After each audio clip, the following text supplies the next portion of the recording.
Muchísimas gracias.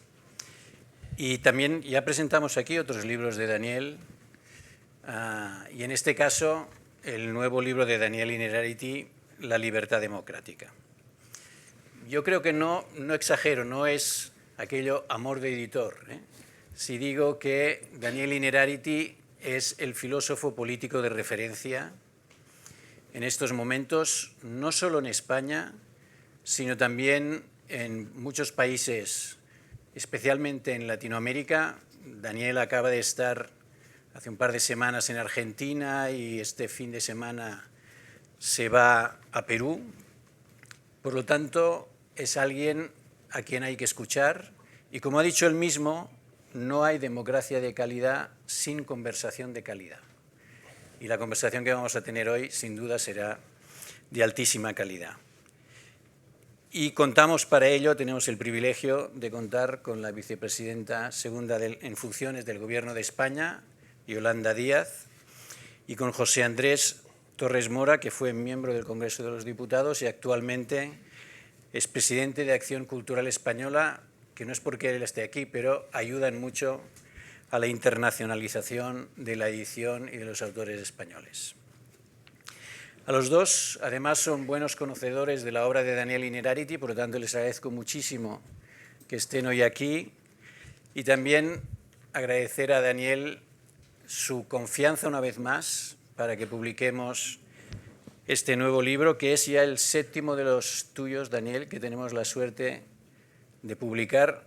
Como pueden imaginar, 7 libros dan o para enfadarse para siempre o para forjar una muy buena amistad, y eso segundo es lo que hemos tenido la suerte, o al menos yo he tenido la suerte de poder contar con el amigo Daniel Innerarity. Primero intervendrán, yo voy a ser muy breve, me callo aquí, primero intervendrán cada uno de ellos y después habrá un diálogo y una discusión. Por lo tanto, sin más, cedo la palabra a Yolanda Díaz. Gracias, querido Gregorio. Compartimos humanidad y música, y no es pequeña cosa. Gracias, como siempre, por poder estar hoy aquí con vosotros. Déjenme darle las gracias a Daniel por 2 motivos. El primer motivo es que somos amigos, y eso es, en los tiempos que corren, creo que es una muy buena cosa. Y la segunda es que algunos de ustedes lo saben, otros no, me apasiona la filosofía. Y cuando deje esta tarea ingrata en la que estoy, voy a estudiar filosofía, como mucha gente sabe. Tengo una gran suerte porque me convida a presentar sus textos, sus reflexiones. El pasado año lo he hecho nada más y nada menos que en la FIL, y creo que ha sido una gran oportunidad que me ha dado. Es verdad que este texto tiene algunas características que lo hacen especial.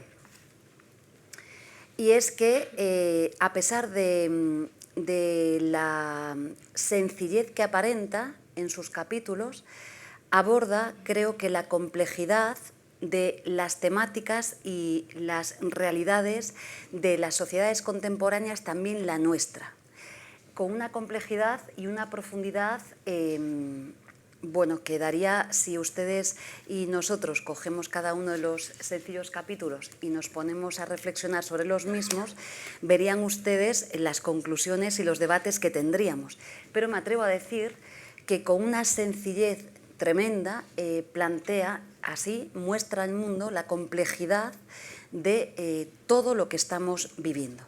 El propio título de la obra, como le pasaba con el título anterior, lo dice todo.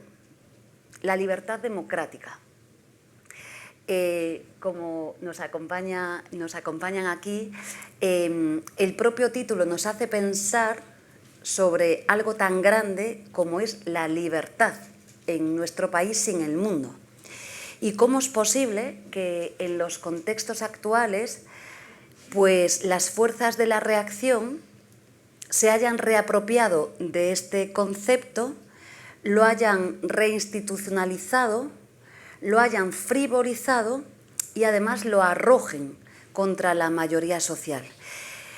Daniel recobra la libertad democrática justamente en la mejor cultura de la libertad republicana. Esto que en el tiempo del presidente Zapatero se trabajó mucho, por eso miro para él, y es ese constructo entre la categorización que hacen ellos, ¿no?, sobre una libertad concebida como una interferencia en nuestras vidas, y lo que sabemos muy bien, que teorizamos desde nuestras reflexiones, que es la libertad como una no dominación. Y este es uno de los conceptos sustanciales que plantea el título, pero que plantea el texto y que tiene que ver con la libertad y el mundo en el que estamos viviendo. Que Javier Milei diga que para transaccionar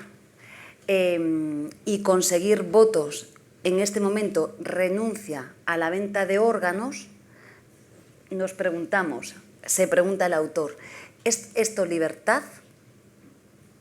¿Tenemos libertad a contagiar a nuestros iguales en pandemia? ¿Tenemos libertad, como nos dijo Aznar, en nuestro país a conducir alcoholizados? ¿Es esto la libertad? ¿Cuáles son los límites de la libertad en el momento actual? ¿Es libre alguien que tiene un contrato a tiempo parcial y tiene escasas posibilidades de vida y no puede elegir prácticamente nada? ¿Es libre una viuda que no puede ir al Teatro Real con una pensión de 600 euros? El contexto y la enjundia de la tesis y de las distintas tesis que formula Daniel son muy importantes. Yo ahora mismo voy a hacer dos consideraciones de las que a mí más me apasionan.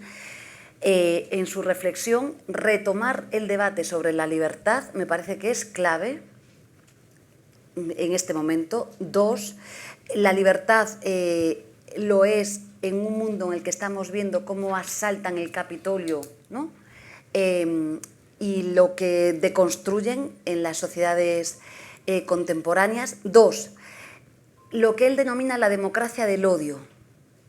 Yo le recomiendo apasionadamente, de verdad, me hizo pensar tanto, ¿no?, la transmutación de la derecha en una nueva derecha que no tiene nada que ver con lo que hemos conocido, una derecha que, como dice él, se ha radicalizado, se ha colocado en el contexto de la ruptura, y cuando la derecha se coloca en el contexto de la ruptura es que no solamente deja de ser conservadora, como dice él, abandona sus programas y sus tesis y reelabora una nueva agenda social en la que disputa la evidencia científica, disputa el negacionismo climático, la violencia machista, disputa y coloca una nueva agenda. Por tanto, esa derecha deja de ser conservadora. Esto es un principio. Piensen ustedes lo que está pasando en España. Yo lo he pensado bastante, leí el libro ya hace tiempo, pero lo vengo repensando en este fin de semana. Dos, es una derecha que además que se hace profundamente radicalizada, pero que se basa también en romper las reglas del juego. Y cuando se rompen las reglas del juego, ¿qué es lo que nos queda? Una derecha que, pongamos un ejemplo, que dice sin rubor que va a seguir bloqueando la renovación de los órganos institucionales, léase el Consejo General del Poder Judicial o el que fuere, ¿no?, y lo dice sin rubor. Imagínense que el profesor Subirats o yo misma afirmo esto, lo que pasaría, ¿no? Y lo más tremendo es que lo dice él, y me ha gustado mucho, es que es una derecha belicista en todos los sentidos.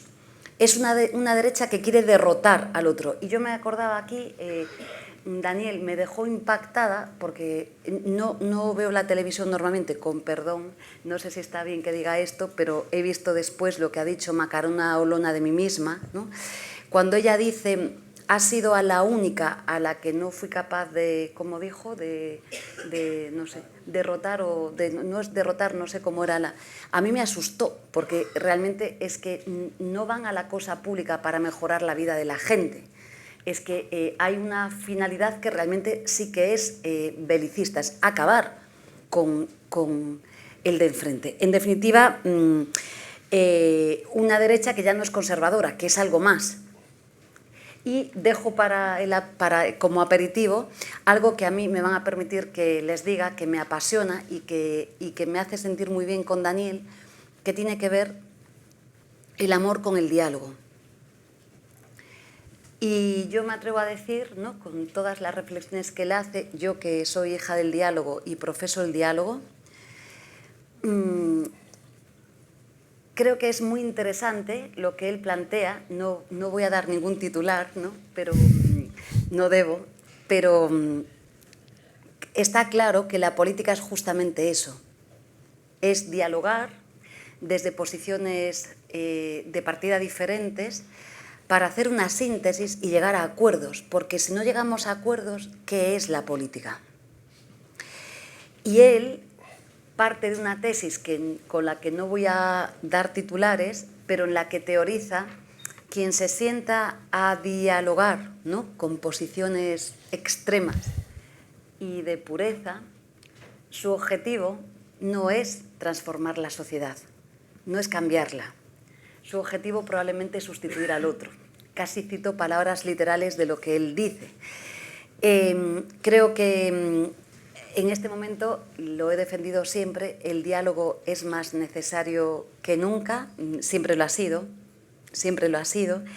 y me parece que ayuda mucho. Pero, y aquí termino, para dejar para el final una parte que me apasiona, es que la democracia del odio nos hace cuestionarnos profundamente, nos hace repensarnos, pero es que tiene unas virtualidades muy negativas, y es que el odio divide, fractura las sociedades, excluye a los que no piensan como él, es muy peligroso. El odio fractura la sociedad en su conjunto, pero excluye a las minorías que tienen derechos democráticos, lógicamente. Y el odio es este odio del que antes hablaba, que puede llegar a cuestionarlo todo hasta poder legitimar el asalto al Capitolio, o legitimar, como se está haciendo en nuestro país, y él habla de esto, en esa transmutación de la derecha, que es nada más y nada menos que cuando la derecha no es conservadora y es belicista, llega a cuestionar la legitimidad de cualquier gobierno que no esté conformado por ellos mismos. De tal manera que esto es de máxima y de rabiosa actualidad. Aún no hay nuevo gobierno de coalición progresista y ya se impugna a este nuevo gobierno de coalición progresista y a la presidencia del gobierno porque es ilegítimo. Pensemos, es que cada una de las palabras es de una profundidad brutal. Y termino para que después hablemos con la pasión transformadora en esta cultura republicana, que es la que debemos de hacer, la de las políticas a favor, las de las políticas afectivas, la de la democracia afectiva, que diría mi querido Manolo Rivas, la necesidad de alejar el odio y afectar el deseo al campo progresista. Y es que esto es clave. Yo no voy a polemizar con cosas que él dice sobre la izquierda, no lo voy a decir porque daría un enjambre de titulares que ni de broma voy a correr este riesgo. Pero permítame decirles que me siento muy cómoda en esta reflexión porque es desde el sí y no es desde el no, es desde el deseo cómo se cambia la vida de la gente, es desde el afecto cómo se cambia la vida de la gente, y creo que la tarea pendiente de las gentes progresistas es atraer el deseo y convertir en positivo la realidad de cambio. Yo decía en campaña, me han escuchado ustedes y lo sigo diciendo, y además estoy convencida. Hay por aquí un hombre que sabe de datos sociológicos electorales, no digo nada, pero está claro que no se gana no se vence desde la derrota a la derecha y a la extrema derecha. Hubo algo más en este proceso, hubo algo más, que es que lo que hemos hecho vale la pena, merece la pena, es que queremos ganar más derechos, que hemos hecho cosas y lo vamos a cambiar, ¿no? Que es el principio de esperanza en un momento distópico. Dejo esto para el final porque me apasiona. Las pasiones tristes, huyamos de ellas, pero sí que atraigamos la política del deseo al campo progresista y hagamos, creo que de lo que me gusta hacer, el diálogo en el lugar de encuentro. Miro para aquí, si no es el diálogo la herramienta de la democracia, ¿qué es la política? Aquí lo dejo. Es que el libro tiene tela.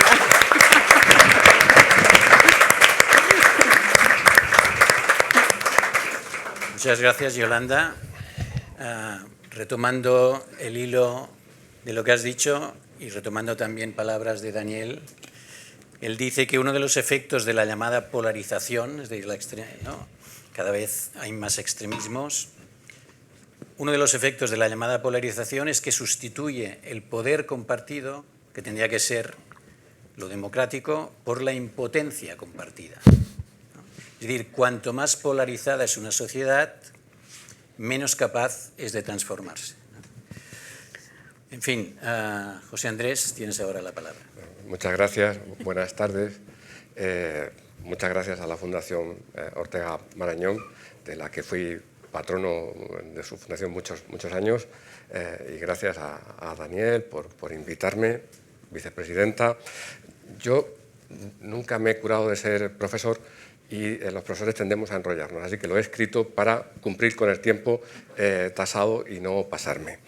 Decía Antonio Machado, por boca de Juan de Mairena, que el paleto perfecto, el cateto, es aquel que nunca se asombra de nada. Daniel Innerarity comienza la obra que hoy presentamos con estas palabras. Este libro empieza, como toda reflexión, con el asombro. Daniel se asombra. De hecho, puestos a confesar asombros, no sé si lo que más me asombra es que Daniel me haya elegido para presentar su libro o mi propia temeridad al haber aceptado. Pero reconocida mi falta, trataré de redimirme cumpliendo lo mejor que pueda con el deber de presentador de libros, que es interesar a la audiencia en la obra hasta el punto de que los oyentes sientan la necesidad de comprarlo con casi más urgencia que la de mirar el móvil.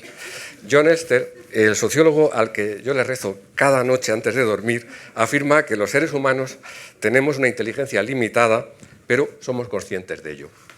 Y en ese conocimiento de nuestra propia ignorancia reside nuestro mayor signo de inteligencia y nuestra mejor esperanza. De modo que el homo que sabe que no sabe estaría un grado evolutivo por encima del famoso Homo sapiens sapiens, que quedaría más o menos a la altura de un cuñado. Pondré un ejemplo de cuñadismo elitista. Hace unos años un grupo de jóvenes y brillantes politólogos pusieron de moda la idea de que los partidos políticos realizan una selección adversa de su personal dirigente, es decir, que eligen a los más tontos. Hay que reconocer que es una teoría muy conveniente, porque con la misma y sencilla explicación da cuenta de por qué los políticos no son capaces de resolver los problemas sociales y de por qué personas tan inteligentes como los creadores de la teoría de la selección adversa no ocupan los más altos puestos de dirección política en los partidos. Lo que viene a decir el libro del profesor Innerarity es que quizá ni los creyentes en la teoría de la selección adversa del personal político son tan listos, ni los políticos son tan tontos.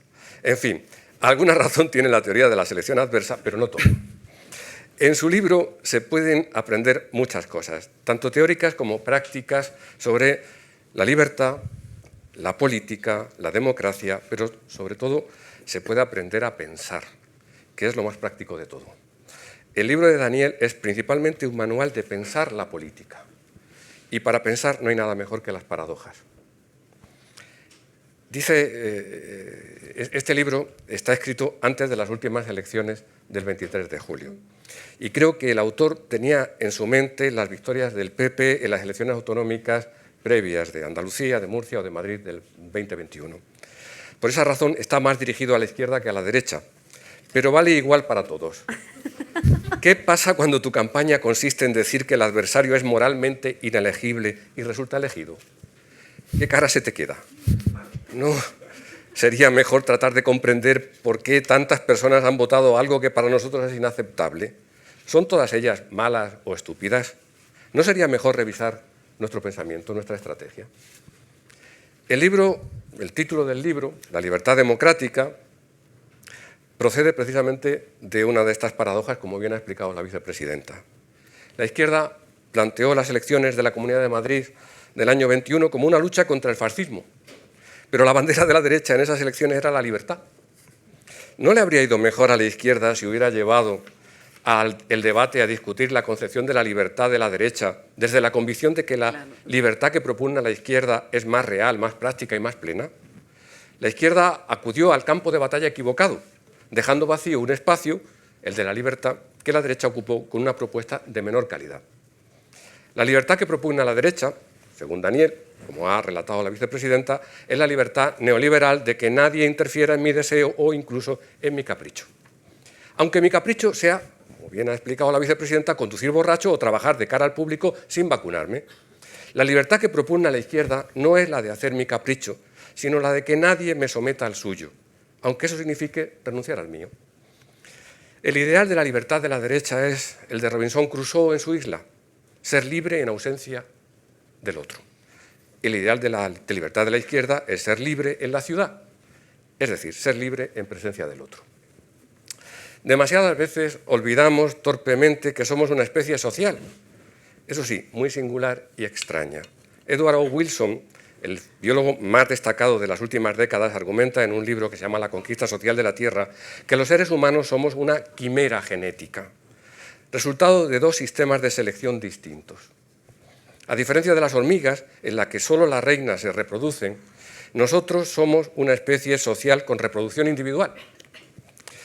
Por ello tenemos genes que favorecen el éxito individual dentro del grupo y otros que promueven el éxito del grupo en competencia con otros grupos. Wilson concluye que en cada persona, en el interior de cada persona hay una guerra inevitable y perpetua entre el honor, la virtud y el deber, productos de la selección de grupo, y el egoísmo, la cobardía y la hipocresía, productos de la selección individual. No podemos negar esta dualidad constitutiva de lo humano sin perder nuestra humanidad. No es fácil la convivencia entre seres que tienen cada uno dentro esa guerra interna, cada uno de nosotros. Necesitamos convivir para coexistir tanto como lo contrario. Y para eso, como explicaba Protágoras a Sócrates, necesitamos la política. Pero la política no es tarea fácil.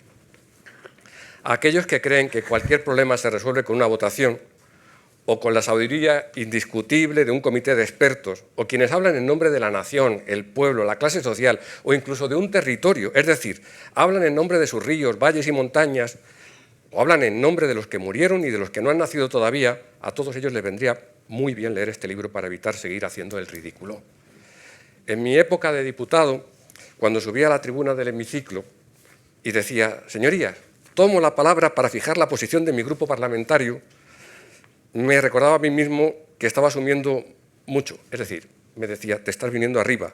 Pues si el tema era polémico, seguramente existía una diversidad de opiniones en mi grupo parlamentario bastante notable. Pero en la misma sesión había personas que hablaban en nombre de toda la nación o del pueblo entero y lo peor de todo, probablemente se lo creían.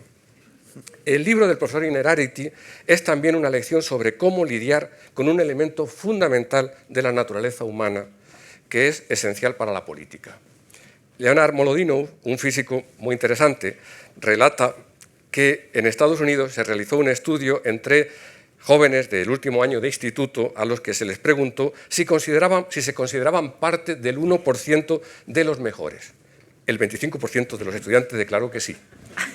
Entre los profesores universitarios, el 94%, en un estudio similar, afirmaba que la calidad de su trabajo está por encima de la media.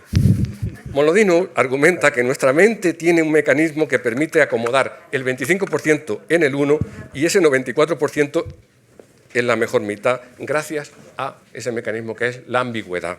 Y dice, la ambigüedad crea un espacio flexible alrededor de lo que de otro modo sería una verdad indiscutible. Y nuestra mente inconsciente utiliza ese espacio flexible para construir una narración de nosotros mismos, de los demás y de nuestro entorno que realza nuestro destino, que nos empuja en los buenos tiempos y nos consuela en los malos.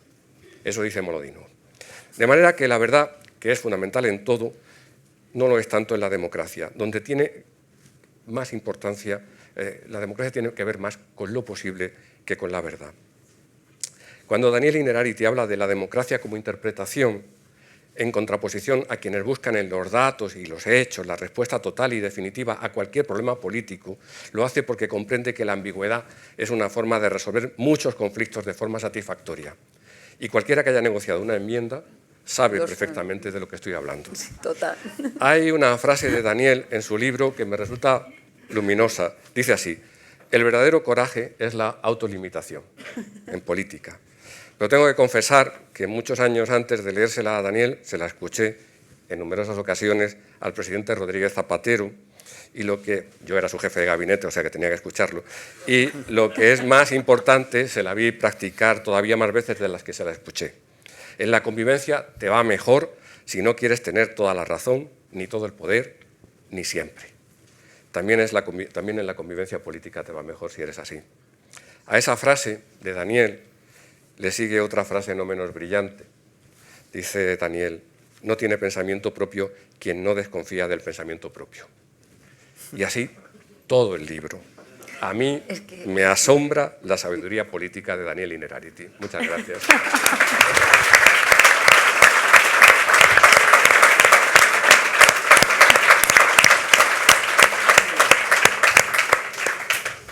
Muchas gracias, José Andrés. Y ahora tiene la palabra Daniel Innerarity. Bueno, yo que, como decía mi abuela, soy muy falso. Falso significa flojo en Navarra. Me estoy emocionando, me estoy emocionado. O sea, realmente estoy muy contento de estar aquí. Por muchos motivos, muy agradecido de que la Fundación Ortega Marañón me haya acogido yo aquí, a pesar de que, siendo de su consejo, fallo tantas veces, me perdonarás. Muy contento de estar con Yolanda Díaz, una persona a la que admiro mucho y además que es amiga, y que tuvo el honor de incluirme en un grupo de reflexión sobre el concepto de democracia, en la cosa previa de Sumar y tal. Y disfruté mucho. Y recuerdo haber publicado un artículo en El País que titulé La cordialidad política, donde no citaba a ninguna persona, porque yo no suelo citar muchas personas, ¿no? Y en la página web pusieron una foto de ella, no sé por qué. Se lo voy a preguntar a Pepa Bueno, a ver que me explique cuál es la razón. Y gracias por tu generosidad, porque sé que tienes muchísimas cosas que hacer y has querido estar aquí, leerte el libro, en fin, trabajarlo. Muchísimas gracias, ¿no? Muchas gracias también a José Andrés Torres Mora. También le conocí yo a José Andrés Torres Mora en el contexto de una cosa que me gusta mucho, que es hay fontaneros que te arreglan los grifos, ¿no? Y yo me dedico de vez en cuando a hablar con políticos que tienen un apuro, ¿no? No arreglo nada, pero de vez en cuando me llama alguno y me pide ayuda y tal. En fin, no suele ser una equivocación, ¿no? Pero en el caso de José Andrés, el motivo era que había que pensar el proyecto del republicanismo, y bueno, pues ahí, con el motivo de aquello, surgió una amistad en la cual estoy viendo aquí a un hermano mío biológico, queridísimo, pero aquí hay otro que es hermano electo, que tiene más mérito, porque a ti no te elegí, pero a él sí, ¿eh? Bueno, y desde entonces, pues eso, somos íntimos amigos. Además, compartimos charlas aunque vivimos en dos ciudades alejadas, compartimos charlas incluso en dos países, durante el tiempo que yo viví en Francia, de teléfono, comentando toda la actualidad. Hemos seguido toda la actualidad de este país, sobre todo, y hemos discutido sobre ella también a veces duramente, ¿no? Bueno, gracias a Joan Tarrida. Joan Tarrida es el mejor editor que hay en España. Es una persona que quiere mucho a los libros, pero sobre todo quiere mucho a los autores, lo cual es ya... Y a los autores como yo, que no sacan de pobre a nadie, ¿no? Gracias, Joan, de verdad, por tu confianza y por tu amistad, ¿no? Bueno, yo parto del supuesto de que aquí la mitad habéis leído el libro y la otra mitad la vais a leer, ¿no? Con lo cual, ¿a qué os voy a contar de qué va el libro? Que además, si os lo cuento muy bien, la mitad esa estará tentada de no comprarlo. Entonces, voy a contar otra cosa, ¿no? Que tendrá que ver con algo que escribiré próximamente, porque esto ya nos lo sabemos, ¿no? Vamos a ver, yo escribí la teoría de la democracia compleja, en buena medida asombrado, decías tú, porque todo el mundo apelaba a la democracia, incluso aquellos que se la querían cargar, con lo cual, oye, aquí algo está pasando, ¿no? Escribí este libro, en parte, no solo, pero en medio también de la pandemia, sorprendido de que la libertad fuera una bandera de la derecha, ¿no? Y entonces trato de hacer esa distinción. Por cierto, en este libro me meto mucho con la izquierda, lo que pasa es que entiendo que la vicepresidenta no haya querido hacer referencia a eso para no dar ningún titular, pero en fin, hay bastantes críticas y ahora haré alguna, ¿no? En el gran problema que tenemos hoy, por cierto, un problema, querido Pablo Hispano, un problema que tenéis fundamentalmente unos partidos a los que yo estimo mucho, que son los partidos liberales conservadores en Europa, que hacen falta, pero hacen falta en una determinada posición, que no soy yo quien para determinar, ¿no? Pero en fin, eso va con todo mi afecto hacia los partidos liberales conservadores y con mi poco afecto hacia los partidos de la derecha extremista, ¿no? Bueno, entonces, ¿qué ha pasado con esto de que el siguiente paso que yo he percibido en la discusión, no solamente en este país, ¿no?, es que ahora parte de la derecha extrema también se está tratando de apropiar de la idea de igualdad. Entonces yo creo que aquí merece una pequeña reflexión. ¿De qué igualdad? En el libro digo de qué libertad estamos hablando, aquí ahora os voy a decir una pequeña teoría de qué tipo de igualdad estamos hablando. Y parto de una primera reflexión. Yo creo que uno de los problemas que tenemos, especialmente en este país, es que no entendemos a los demás. No les entendemos, lo cual no quiere decir que tengamos que ser como ellos. Es más, a lo mejor resulta que los queremos combatir y los vamos a combatir, nuestra obligación es combatirlos. Pero tú no puedes combatir aquello que no comprendes. Y en las posiciones más extremas, más alejadas de nosotros, hay algo de racionalidad, hay algo de lógica. A veces muy poca, pero hay que entenderlo precisamente para combatirlo. Yo creo que nos estamos, por mil causas que se podrían aquí mencionar, nos estamos privando de entender experiencias vitales importantes de mucha gente, que ayer se estaba manifestando aquí en Madrid. Yo durante la pandemia, he de reconocer que yo tengo una debilidad, y es que me encanta el mal y la estupidez. Me fascinan. Y entonces, durante la pandemia me dediqué a ver vídeos de Miguel Bosé. Porque yo quería entender qué había pasado, y tú conoces las reflexiones con el libro anterior. Yo quería saber qué hay en la cabeza de un negacionista climático, de un antivacunas, de un conspiracionista, porque a los socialdemócratas me los conozco todos, ¿no? O sea, eso ya... Bueno, primera idea. Segunda idea, yo creo que la extrema derecha está comprendiendo mejor que todos los demás que la política es cuestión de psicología y no tanto de sociología. Y lo explico. Hay que entrar, yo creo que hay que entrar, tenemos que hacer todos, esto tenemos que hacerlo todos, desde la derecha conservadora hasta la izquierda neocomunista, tenemos que hacer un esfuerzo de entrar en la psicología de los descontentos, que es la verdadera caja negra de la democracia. Una caja negra que no terminamos de entender. Hay explicaciones muy banales, pero a mí no me convence casi ninguna, ¿no? Y mi hipótesis es la siguiente. La extrema derecha reformula las angustias individuales, la perplejidad, el miedo, la precariedad, con un discurso en el que advierte de la desaparición de colectivos reconfortantes. Van a desaparecer colectivos reconfortantes. Los hombres, los varones, que estamos a punto de desaparecer, según parece, ¿no? Ojalá. La nación, el idioma común, todas estas cosas van a desaparecer y hay gente que esto lo está viviendo muy mal, ¿no? Pero lo curioso es que la extrema derecha, para tranquilizar a los asustados, ha descubierto que lo mejor es una gran bandera. La bandera arregla todas esas cosas, ¿no? Y que ese sujeto es aliviado al introducirse en un nosotros, aunque no perciba que muchas veces esos nosotros están fundados sobre algún tipo de exclusión, por ejemplo, de la diversidad interior, o de los migrantes, o de los diferentes, que tienen muchas palabras, ¿no? Y tampoco está claro quiénes somos nosotros. Los hombres, con esto de las nuevas masculinidades, aquí todos estamos haciendo cursos acelerados de reciclaje con mayor o menor fortuna, ¿no? Los cristianos, los blancos... El lema España se rompe, bueno, ya se la cargó José Andrés en un momento determinado, pero parece que el jarrón se puede volver a romper, ¿no?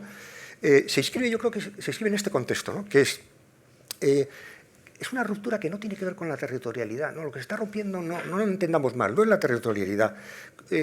Conecta con esta inestabilidad emocional que voy a tratar de explicar. La extrema derecha simplifica y dramatiza la oposición entre nosotros y ellos, entre el adentro y el afuera, dando a entender que esto es genial, ¿no? Y por eso les va bien, ¿no? Que la solución de nuestras angustias pasa por la recuperación de esos límites y por la homogeneización de los de dentro. Iguales, a partir de ahora, no en la dimensión económica, sino en la cultural. La integridad territorial sustituye a la igualdad social y asegura la integridad existencial. Esta es la gran fórmula, una fórmula que funciona relativamente bien, ¿no? Bueno, segunda idea. Un atractivo de este tipo de partidos es que ofrece, frente al cansancio y a la decepción, se presenta con una radical novedad. Yo vengo ahora de Argentina y os podéis imaginar, en fin, lo poco contento que estoy de lo que he visto allá, ¿no?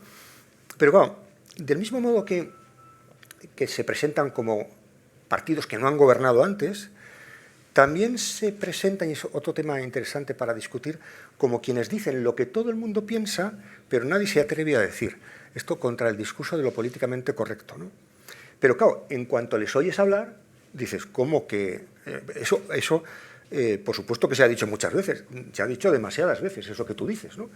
Es cierto que lo que dicen es incorrecto, pero no es insólito, ni nuevo, ¿no? Y yo creo que en este punto, y esto ya es una crítica también a la estrategia de la izquierda, ¿no? Yo creo que en este punto tal vez nos estemos equivocando en la batalla. Muchas de las torpes estrategias para combatirlos los colaboran en presentarlos como algo singular. Yo creo que les estamos dando la razón de un modo equivocado. La diabolización, los cordones sanitarios tienen como efecto no pretendido que les confirmamos que no son un partido como los demás. Claro, les estamos tratando como si no fueran un partido como los demás. Tercera idea, no pensemos que esto no tiene coherencia. Yo creo que esto tiene una gran coherencia, una absoluta coherencia, ¿no? Y yo voy a tratar de explicar desde mi perspectiva cuál es, ¿no? La coherencia es conseguir traducir sufrimientos que tienen un origen económico y social en la gramática de la inseguridad cultural y nacional. Están haciendo esta traducción continuamente, ¿no?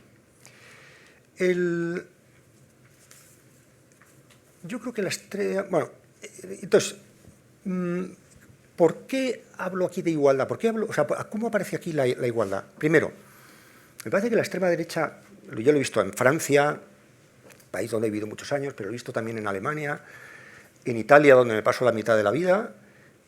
Lo que está haciendo la extrema derecha es apropiarse de referencias que eran propiedad, en fin, seguramente susceptible de ser discutida, de posiciones ideológicas que no parecen muy propias, ¿no? ¿Y de qué tipo de operación se trata? ¿Cómo se hace esta apropiación, ¿no? Decía Wilhelm Reich que los fascismos históricos no pudieron tener éxito más que apropiándose o aprovechando las fuerzas y los deseos revolucionarios movilizados entonces en nombre de la lucha de clases, ¿no? Si en esto no hubieran tenido éxito, ¿no?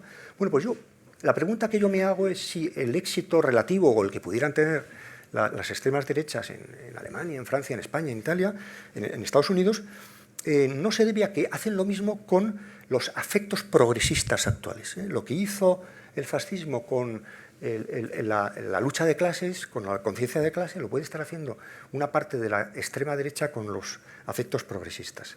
De hecho, estas extremas derechas ahora no están apelando a la raza o al liderazgo fuerte, sino, por ejemplo, a la defensa, contra las normas dominantes del hombre ordinario que se ha convertido en una nueva minoría, ¿no? Los hombres ya es que no sabemos dónde encajar y tal, ¿no? Me acuerdo haber visto un chiste en el Washington Post de un estadio deportivo en el que iba entrando gente, minorías por todos los lados, y una pareja de blancos no encontraba su rótulo y tal. Bueno, reflejaba muy bien esta situación, ¿no? Bueno, que pretendan captar un electorado de izquierda no significa que se hayan convertido en gente de izquierda, eso ya lo sabemos, ¿no? Marine Le Pen propone la jubilación a los 60 años, te adelanta por la izquierda, Yolanda, pero bueno, el aumento del salario mínimo, pero no votan nunca a favor de las leyes que irían en esa dirección, casualmente. Feijóo hace lo mismo, ¿Sí? en el discurso de investidura, sí, sí. Vale. Pero luego vota en contra, dijo todo esto, pero luego vota en contra. Muy bien. Me lo estudiaré porque me he estudiado Sí, más sí, a pero dijo la Marine Le investidura Pen. fallida, sí. Y una cosa que te gustará, en España, Vox no critica la paguita porque sea escasa, sino que se trata de arrojar sobre ella la sospecha de que alguien se está beneficiando de las mismas condiciones que nosotros sin ser propiamente de los nuestros. No es un problema, no te están criticando por escasez de recursos, sino por antinacional. Y aquí volvemos al gran asunto, ¿no? Por cierto, a propósito de la herencia, el tema de la herencia que habéis planteado, universal, la desigualdad del patrimonio no es puesta en cuestión. ¿Por qué no es puesta en cuestión? Porque la desigualdad en la herencia no amenaza nuestra identidad, al revés, la reafirma, ¿no? Y por tanto, de este modo, la cuestión social se transforma con mayor o menor sutileza en xenofobia, ¿no? Yo creo que es esta la operación que tenemos que desentrañar, ¿no? Entonces, ¿es coherente todo esto? Porque hay muchos ejemplos de incoherencia entre unos y otros y tal. Yo creo que la coherencia consiste en que el patrón nacional formatea todas las demandas. Por ejemplo, en relación con el feminismo, Marine Le Pen se define feminista en nombre de la identidad francesa, supuestamente amenazada por la inmigración musulmana. En ese sentido es feminista. Este feminismo identitario no defiende la igualdad y la extensión de derechos, sino a las mujeres francesas, que no es exactamente lo mismo.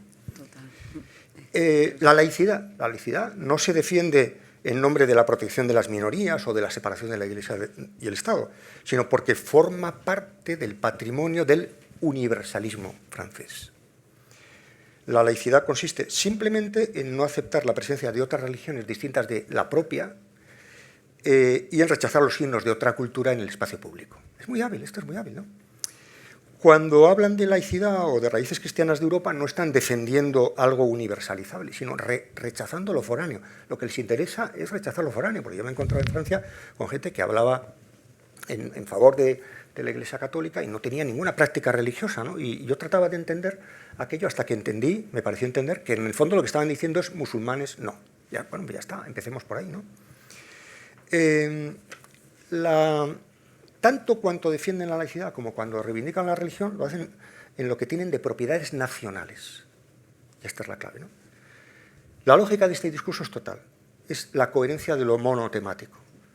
La sumisión de las mujeres les preocupa solo en la medida en que se trata de la sumisión a otras culturas. Y, por cierto, les sirve, por contraste, para dar a entender que en la nuestra no existe tal cosa como la sumisión. Claro, si la sumisión es una cosa que practican los musulmanes, eso quiere decir que en nuestra cultura no existe cosa semejante, ¿no?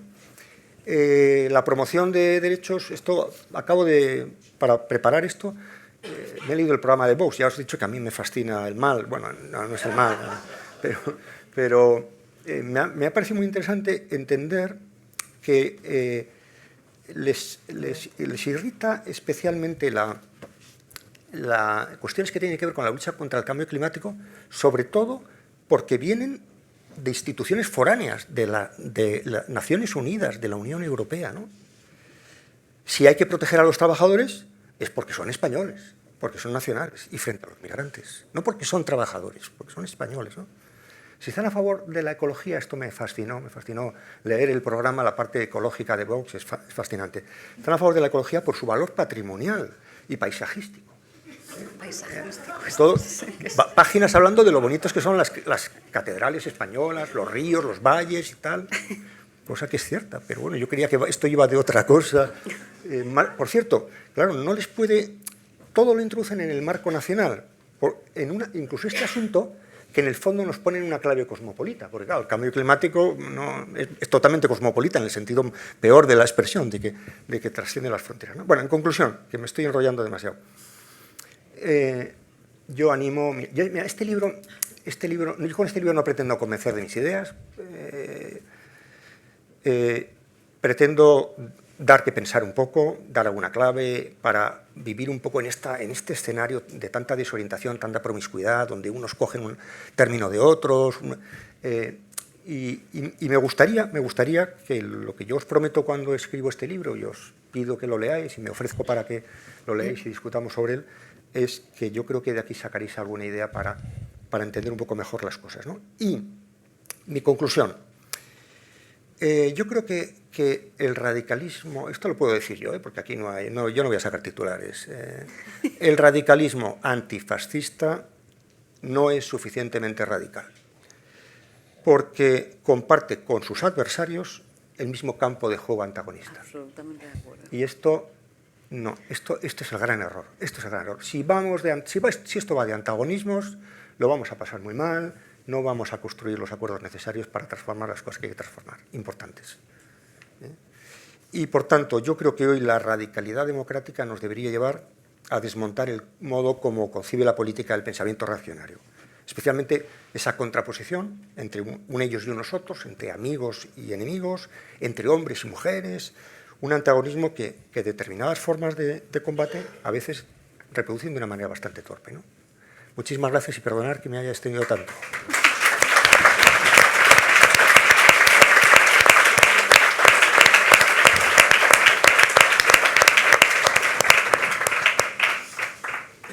Bien, yo creo que entre los tres habéis lanzado tantos temas que seguro que habrá muchas ganas de responder o de contestar.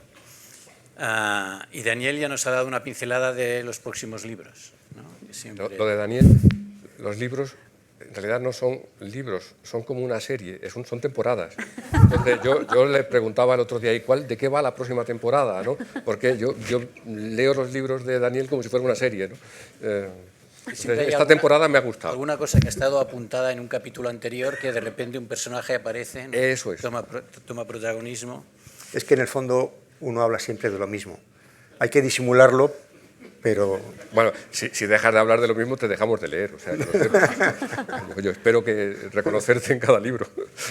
Bueno, Daniel, entre una de las cosas que también reflexiona en el libro y también ha mencionado aquí, es la falta de futuro que percibe una parte de la ciudadanía, ¿no? Y dice Daniel, hay ciudadanos que tienen más futuro que otros, o unos que tienen menos futuro que otros, ¿no? Y la crisis climática, las revoluciones tecnológicas, la emergencia de la inteligencia artificial, que por aquí también está escribiendo Daniel, digamos, las corrientes migratorias, todo ello genera en muchas personas la idea de que no hay futuro, no hay futuro. Y además también la idea de que la democracia, o la duda sobre si la democracia es el mejor sistema para resolver todos estos problemas que se nos echan encima, ¿no? Esa cosa de menos hablar y más actuar, ¿no? Que pide una parte de la población. Entonces, así enfocando, la democracia sería un sistema útil para resolver los problemas que no solo una gran parte de la población, sino casi como humanidad entera tenemos delante. Otro temazo. Esta pregunta tan fácil... Mejora él, esa pregunta mejora. Si quieres empiezo yo, pero... Sí, dale. Sí. Vamos a ver.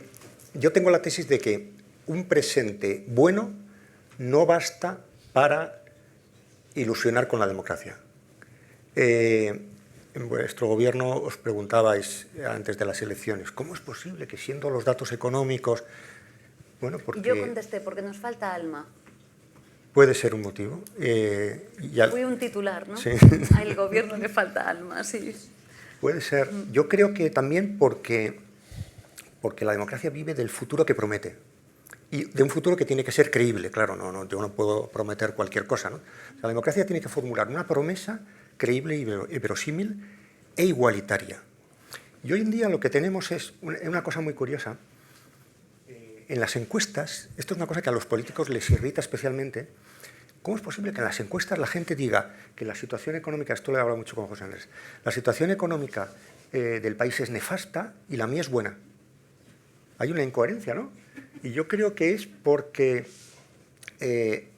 sencillamente hemos dejado de creer en lo común, en lo colectivo, y hemos privatizado el futuro. El extremo de esto es lo de que tú mencionaste una vez y hubo alguno que no lo entendió bien, ¿no? Que es esta gente que como metáfora, ¿no? Esta gente que se quiere ir al espacio. Hay un libro ya con todas las utopías de huida del planeta y cómo se organizaría y tal, ¿no? Y hay mucha gente que lo ha escrito con una relativa seriedad. Pero eso, que es un poco estrambótico, lo vemos cotidianamente en gente que cree que su destino personal está completamente desvinculado del destino común. Entonces dice, no, yo me puedo salvar poniendo aire acondicionado en mi casa del cambio climático. Bueno, con el aire acondicionado lo único que consigues es que tu muerte sea más apacible, ¿no? Entonces, hay muchas cosas. Una de las cosas que tenemos que conseguir es que la gente perciba la vinculación entre lo personal y lo colectivo. Ese vínculo está roto. Ese vínculo no es visible, no es fácil. Yo creo que es una responsabilidad de los que estáis en el mundo de la política darlo a entender, ¿no? Que no hay salvaciones individuales. Yo no puedo prohibir el cambio climático en Madrid. Queda prohibido el cambio climático en la Comunidad de Madrid. Pues eso no va a solucionar nada, Fran. No lo hagáis, ¿no? Bueno, ¿cómo lo veis? No voy a polemizar, pero cuando contesté, me colocaron ese titular, es que estoy convencida de que es así, porque no se trata solo de gobernar bien. Tú lo dices muy bien en tus textos anteriores y en este libro. Y además, por cierto, dices, pasamos del transhumanismo, ¿no?, a otras realidades ahora mismo. Se trata de meternos en la piel de la gente. Y antes hablabas en ese grupo del que has formado parte, como Sánchez Cuenca y otros profesores, es que hay enormes agujeros negros en la democracia y hay barrios enteros que están abandonados y que no los vemos, pero que están sufriendo. Yo el otro día dije en la presentación del acuerdo de coalición, recordé, está aquí mi asesor económico, lo voy a volver a decir, claro, porque parece que decimos cosas y miro para José Pablo, es que una cosa es lo que dicen las encuestas y otra cosa es el sentir de la vida común.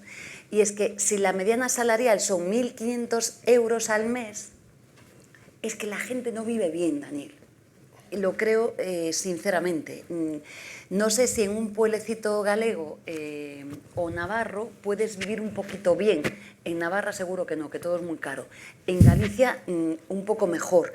Pero creo que hay un sentimiento ahí que hay como de desapego, ¿no?, de unas inseguridades de las que tú hablas, ¿no?, y de unas incertidumbres tan brutales, unos miedos contemporáneos que no hay manera de apaciguarlos, ¿no? Y esto yo estoy de acuerdo contigo que va más de psicología que de sociología. Es entender lo que está pasando. Pero yo me deconstruyo, pregunto, ¿por qué si yo voy por la calle, Daniel, y esto me pasa con frecuencia, a mí me dicen gracias por el ERTE, gracias porque me han hecho indefinido? Esto me pasa a diario, ¿eh? Aunque no nos voten. Miro para allí, pueden no votarme, pero la gente, sin embargo, es consciente que esta política es positiva. Insisto, yo ya no sé de esto de cómo vota la gente, pero es verdad que este reconocimiento existe, digo, porque esto lo vivimos. Tú vienes conmigo, ya lo sé que vienes, por la calle y la gente me lo dice nos pasó en Pamplona con naturalidad absoluta. Pero esto, ahora, gracias por el acuerdo con la jornada laboral, la reducción, que aún no ha existido. Y he venido de Galicia el otro día, me paran los trabajadores en el aeropuerto, gracias por la jornada laboral, porque es básico, y aún no existe. Es decir, que yo creo que la gente no está ajena, la cuestión es que tenemos que acercar, ¿no? Los problemas y las sensibilidades al bien común y a la cosa pública.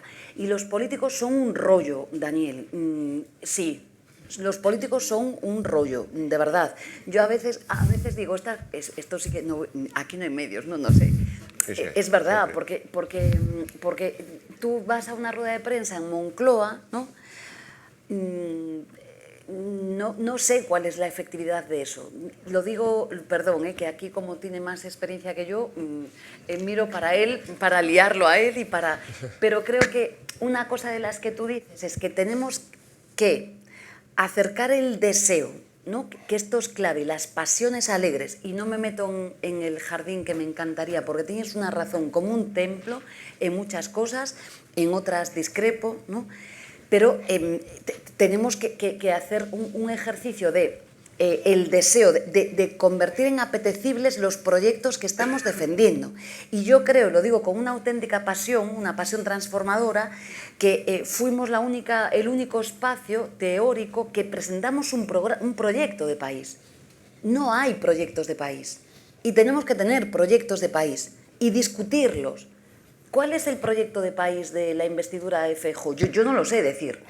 A veces pienso, si un periodista le pregunta, señor Feijóo, dígame, no, es que es una pregunta sencilla, no entiendo por qué no preguntan estas cosas los periodistas, con las preguntas que hacen, siempre en los mismos sitios. ¿Cuál es? Entonces, necesitamos un proyecto de país. 2, el deseo, convertir eso en razones apetecibles y sencillas, sin rollo, somos unos pesados, con perdón. 3, hacerlos emocionales.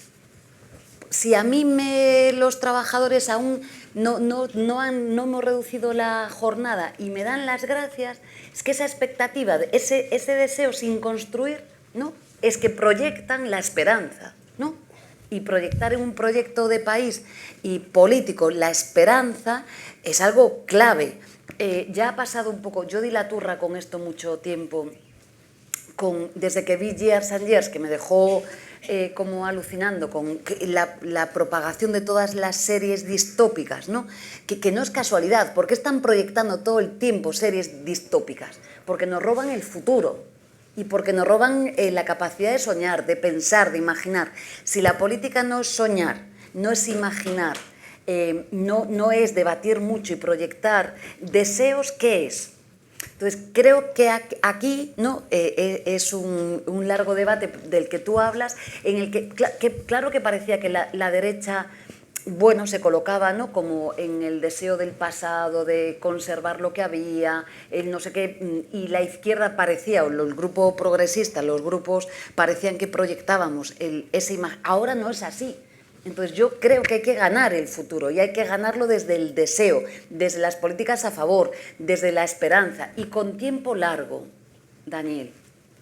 Porque esto me vais a permitir, no voy a dar titulares, pero esto de hágame usted una medida porque tengo que dar una rueda de prensa y dar un titular, yo no digo nada, pero creo que la gente vota bien. Y no es idiota, sabe muy bien lo que quiere y hay que respetarla. Entonces, la gente no quiere que para aquí mañana usted cámbieme la jornada laboral, no. Lo que quiere es que no le engañes, que le digas pocas cosas y que cumplas.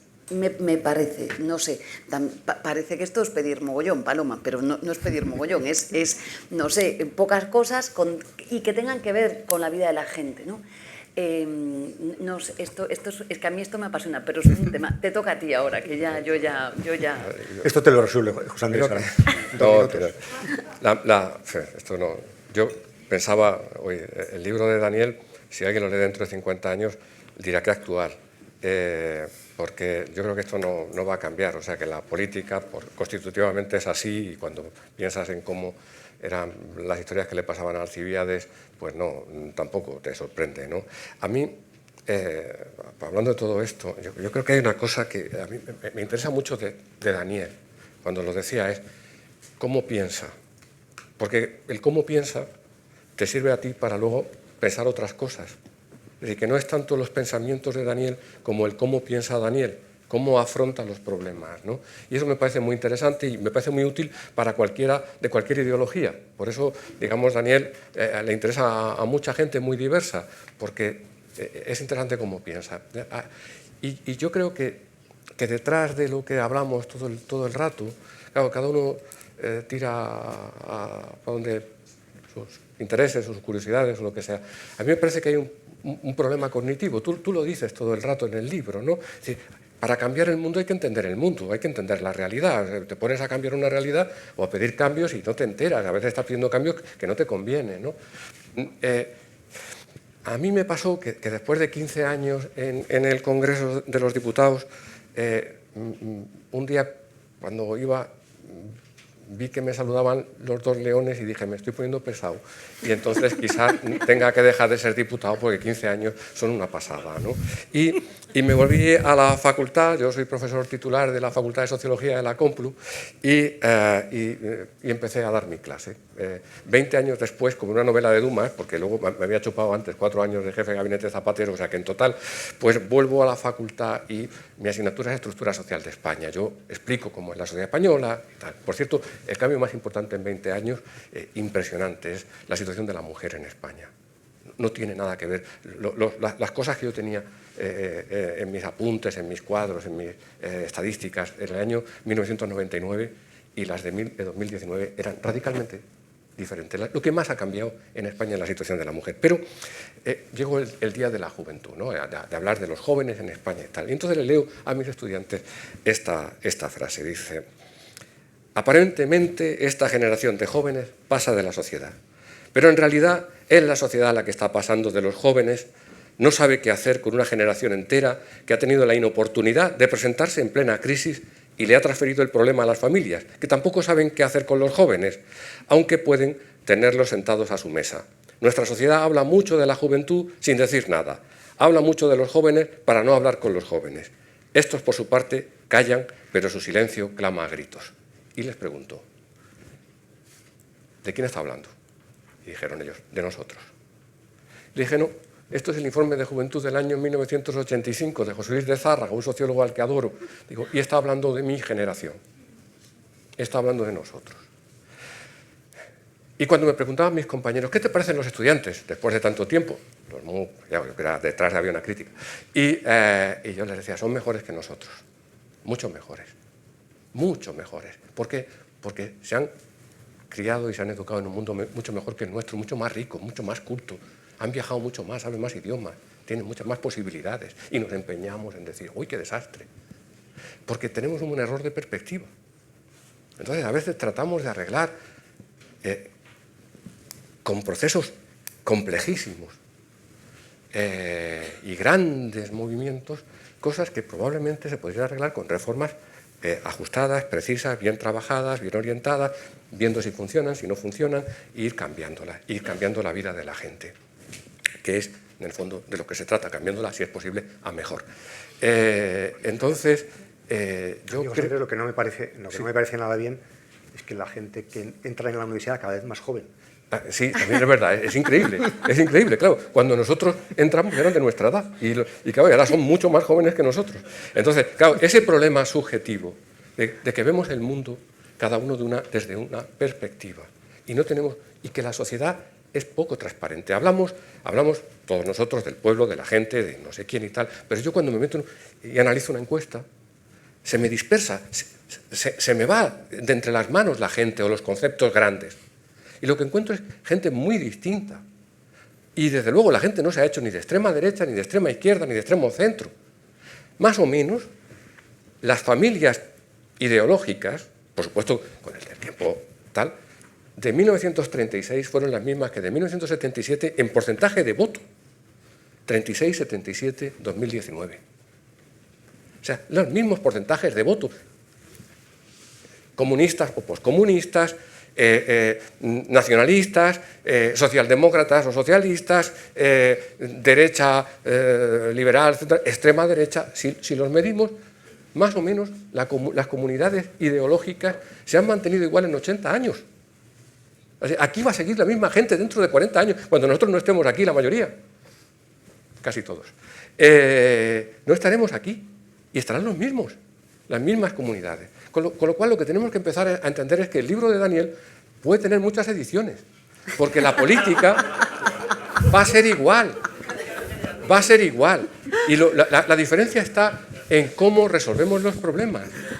En el 36 fue fatal, en el 77 fue cojonudo.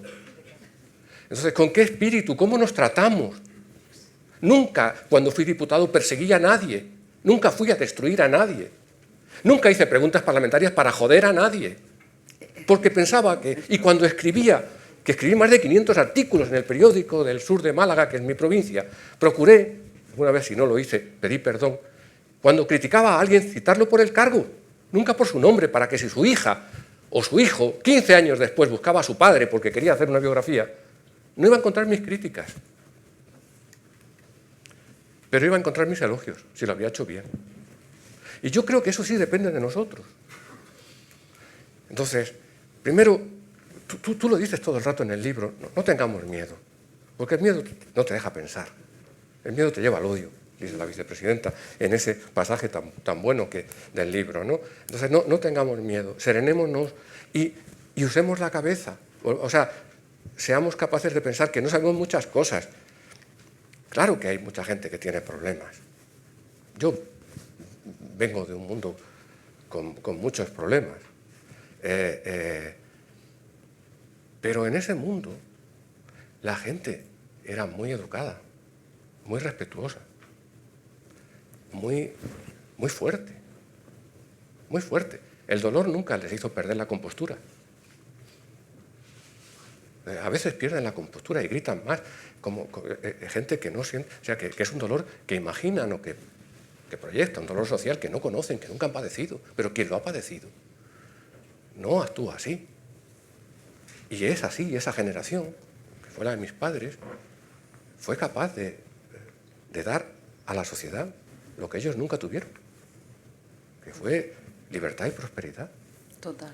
Entonces, yo soy, como en tu libro, Daniel, yo soy optimista, es decir, que quiero, entonces no creo, la democracia va tal, y luego lo que cuentas de cómo viene esa extrema derecha identitaria, nacionalista, pero si es que eso sí que me da miedo, porque los socialistas, o la izquierda en general, no solo los socialistas, la izquierda se lo ha montado muy mal frente al nacionalismo, siempre nos han fastidiado. En el 1914, Jean Jaurès, los alemanes, todos los socialdemócratas decían, no vamos a mandar a nuestros hijos a matarse entre ellos como quieren los nacionalistas. ¡Pum! Allí se mataron en los campos de Europa. Entonces, me preocupa mucho cómo un nacionalismo exacerba otro nacionalismo, cómo una identidad alimenta a otra y alimenta el enfrentamiento. Y me preocupa mucho porque nunca hemos sido capaces, Daniel, cada vez que ha ocurrido y que ha pasado esto que tú, esta microexplicación tan potente que acabas de dar, de transformar los problemas sociales, los problemas de cualquier tipo, vestirlos de problemas nacionales, de problemas identitarios, transformar los problemas económicos, sociales, medioambientales y tal, al final es una cuestión de identidad nacional, de los nuestros. O sea, nunca hemos sido muy capaces de frenar eso y nos ha arrasado.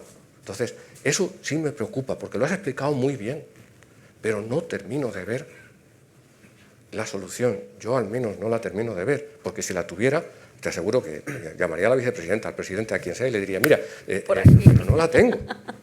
No la tengo y me preocupa. Eso sí que me preocupa, ¿no? Ese escenario me preocupa porque cada vez que ha pasado y se ha desmadrado el tema de las identidades, hemos acabado mal y acaba mal. Y estamos viendo estos días cómo va el asunto y es terrible cómo unos excitan a los otros a los unos y se terminan haciéndose cosas que no se pueden perdonar y entonces es mucho más complicado, ¿no? Entonces yo, eso Daniel,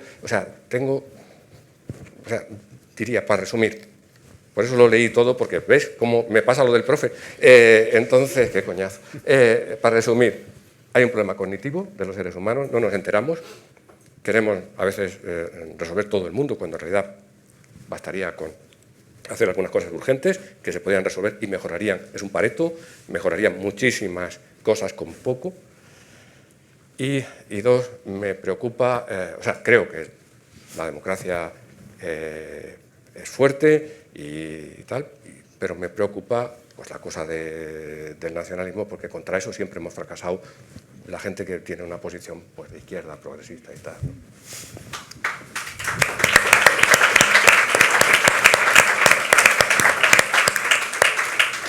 Bueno, ya veis que los temas que trata Daniel en el libro y tener 3 personas aquí como las 3 que hoy nos han acompañado, daría para hablar mucho, pero llevamos ya 1 hora y media y hay que terminar.